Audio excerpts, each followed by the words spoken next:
buildings and fields too. Assuming these are true, and they play a necessary contribution to fallacies within the field, are there solutions around these? Because I think systems thinking is going to destroy us all, the lack thereof.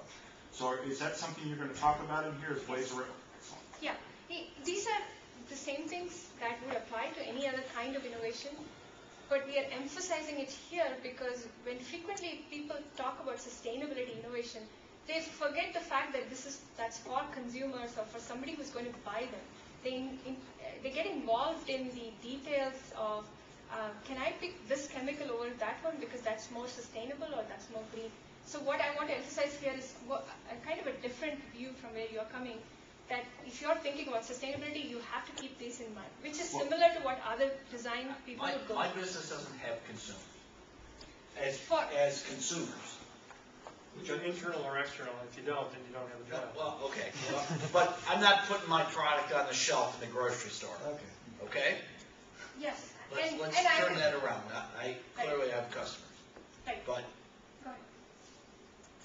So maybe I'm less interested in where I put it on the shelf. Think about another standard. Think about another standard that comes to your industry.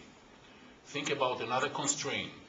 Given this constraint, how you manage to be competitive and still meeting this standard. Even though you don't have a consumer market, maybe your customer is another industry, but think about another constraint that you need to encounter during your manufacturing process and to be competitive. Price, packaging, Sure. and so on and so on and so on. Sure. I guess I'm still struggling with what makes sustainability magic in this context. Why don't we go to the solutions and then I don't think there is any magic. Go ahead. Just keep going. Maybe I'll get it.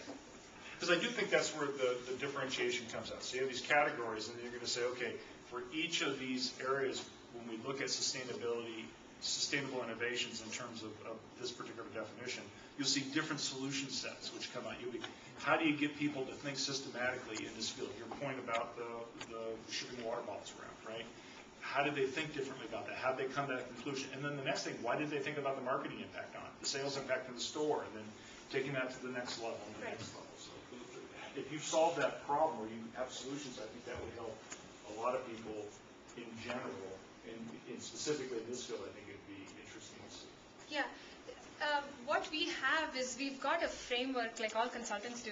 We've got a framework for how companies can throw away what they've been so far thinking about how to introduce new green products, and start thinking about it from a clean slate approach. So that's what I want to just focus on and outline what we think is the right approach to go after sustainability innovations for.